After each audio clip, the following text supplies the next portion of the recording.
అందరికీ నమస్తే. Welcome to టియానోస్ kitchen Telugu. ఈ రోజు రెసిపీ చేపల పులుసు తయారు చేసే విధానం షేర్ చేయబోతున్నాను. ఇప్పుడు వరకు కూడా మన ఛానల్ ని సబ్స్క్రైబ్ చేయని వాళ్ళు ప్లీజ్ సబ్స్క్రైబ్ చేసుకోండి, లైక్ చేయండి, వీడియో నలుగురికి వీడియో షేర్ చేస్తూ ఉండండి. రండి ఇది ఎలా తయారు చేయాలో చూసారు ఫ్రెండ్స్. ఈ రోజు పాతకాలం నాటి చేపల పులుసు తయారు చేసే విధానం షేర్ చేస్తున్నాను. టేస్ట్ కూడా చాలా అద్భుతం. లాస్ట్ వరకు కూడా స్కిప్ చేయకుండా చూడండి. మనం ఆనియన్స్ గ్రిల్ మీద వేయించుకొని చేసుకునే చేపల పులుసు. ఇక్కడ నేను ముందుగా 1 కిలో చేపలు తీసుకున్నాను. బాగా క్లీన్ చేసుకున్నాను. చేప ముక్కల్లో 1/2 టేబుల్ స్పూన్ నేను గల్లుప్పు యాడ్ చేస్తాను. మీకు సాల్ట్ ఉంటే సాల్ట్ కూడా 1/2 టేబుల్ స్పూన్ వేసేసుకోండి. 1/2 టేబుల్ స్పూన్ అల్లం వెల్లుల్లిపాయ పేస్ట్, 1/2 టేబుల్ స్పూన్ పసుపు, దీంట్లో కారము 4 టేబుల్ స్పూన్ వేసేసుకుందాం. మనం ఇంకా పులుసులో వేసుకొని అవసరం లేదు. మనకి కిలో చేపలకి మనకి కరెక్ట్గా 4 టేబుల్ స్పూన్ కారం పడుతుంది. మీరు కారం ఎంత తీసుకుంటారో దాన్ని బట్టి వేసుకోండి. పులుసులో మనకి కారము, సాల్ట్, పులుపు ఈ 3 కరెక్ట్గా ఉంటేనే చాలా టేస్ట్గా ఉంటుంది చేపల పులుసు. ఎందుకని కారం కూడా ఎక్కువగా పడుతుందండి, ఆయిల్ కూడా ఎక్కువగా పడుతుంది చేపలు. అలాగే 1/2 టేబుల్ స్పూను ధనియాల పౌడర్. ఇవన్నీ కూడా బాగా చేపలకి మసాలా అంతా కూడా బాగా పట్టించేసేద్దాం. గరిటతో కానీ అలా పట్టించకండి, చేతితోనే పట్టించాలి. చేపలకి మసాలా అంతా అలా పడితేనే చక్కగా అన్ని ముక్కలకి ఈ మసాలా అంతా కూడా బాగా పట్టుకుంటుంది. అప్పుడే మనకి మంచి టేస్ట్ వస్తుంది చేపల పులుసు. పట్టించేసేసుకొని ఒక పక్కన పెట్టేసేయండి. ముక్కల్లో సొన అంటారు కదా, గుడ్డు, అది కూడా ఇచ్చారు. దీంతో పాటు ఇదిగోండి ఇంత. దీనిలో కొద్దిగా మసాలాలు వేసుకోవాలండి. ఆ మసాలా ఏంటనేది తయారు చేసే విధానం చూసేద్దాం. చింతపండు కూడా చక్కగా నానిపోతుంది. గుజ్జు చేసుకొని పక్కన పెట్టేసుకోండి. ఇలా నిమ్మకాయ సైజ్ అంత, పెద్ద నిమ్మకాయ అంత సైజు చింతపండు. 1 టేబుల్ స్పూన్ మెంతులు వేస్తున్నాను. అలాగే 1/2 టేబుల్ స్పూన్ జీరా. ఈ 2 కూడా మంచి కలర్ వచ్చేంత వరకు కూడా వేయించేసుకుంటాం. మనం పుల్కా చేసుకునే గ్రిల్స్ ఉంటాయి కదా, ఆ గ్రిల్స్ మీద ఇప్పుడు నేను ఇక్కడ 2 ఆనియన్స్ హై ఫ్లేమ్ లో పెట్టేసేసుకొని ఈ విధంగా ఫ్రై చేసేసుకోవాలి. వేగితేనే మంచి కర్రీ చాలా టేస్ట్ వస్తుంది. ఇదిగోండి ఇలా హై ఫ్లేమ్లోనే పెట్టి వేయించేసుకోండి. ఈ విధంగా అన్ని సైడ్లు కూడా ఉల్లిపాయ ఈ విధంగా వేగిపోయిన వెంటనే ఇప్పుడు స్టవ్ అనేది బంద్ చేసాం. సీజన్లో ముందుగా మనం వేయించుకున్న జీరా అలాగే మెంతులు ముందుగా ఇవి మెత్తగా చేసుకొని పౌడర్ కూడా ఈ విధంగా మెత్తగా చేసుకోవాలి. ఇలా చేసుకున్న పౌడర్లోనే ఇప్పుడు మనం గ్రిల్స్ మీద వేయించుకున్న ఉల్లిపాయలు కూడా హాఫ్గా కట్ చేసేసి దీంట్లో వేసేసుకోండి. వేసేసుకొని ఇదంతా కూడా మెత్తగా చేసుకోవాలి. మిక్సీ జార్ పట్టుకుని ఈ మసాలా పేస్ట్ అంతా కూడా ఈ విధంగా బాగా మెత్తగా చేసుకోవాలండి. చూస్తున్నారు కదా, ఈ విధంగా చేసుకోవాలి.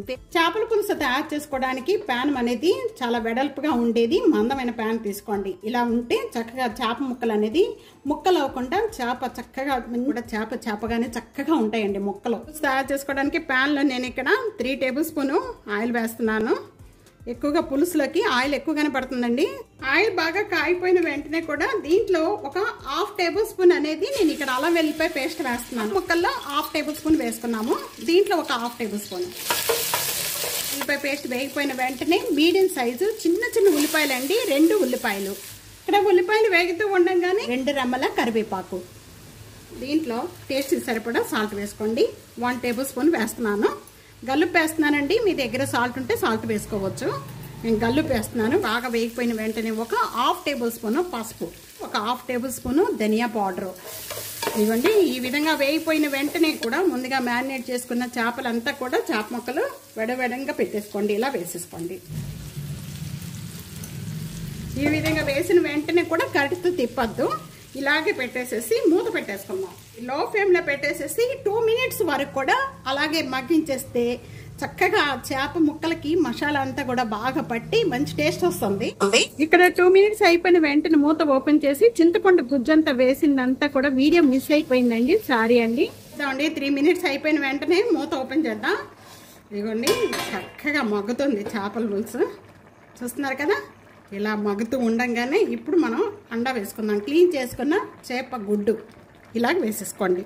ఒకే మధ్యలో వేసుకోండి, ఎక్కడ కూడా తిప్పకూడదు. అది కొద్దిగా వేగిన తర్వాత అప్పుడు మనం కలుపుకోవాలి. పట్టుకుని ఈ మసాలా పేస్ట్ అంతా కూడా ఇప్పుడు వేసుకోండి.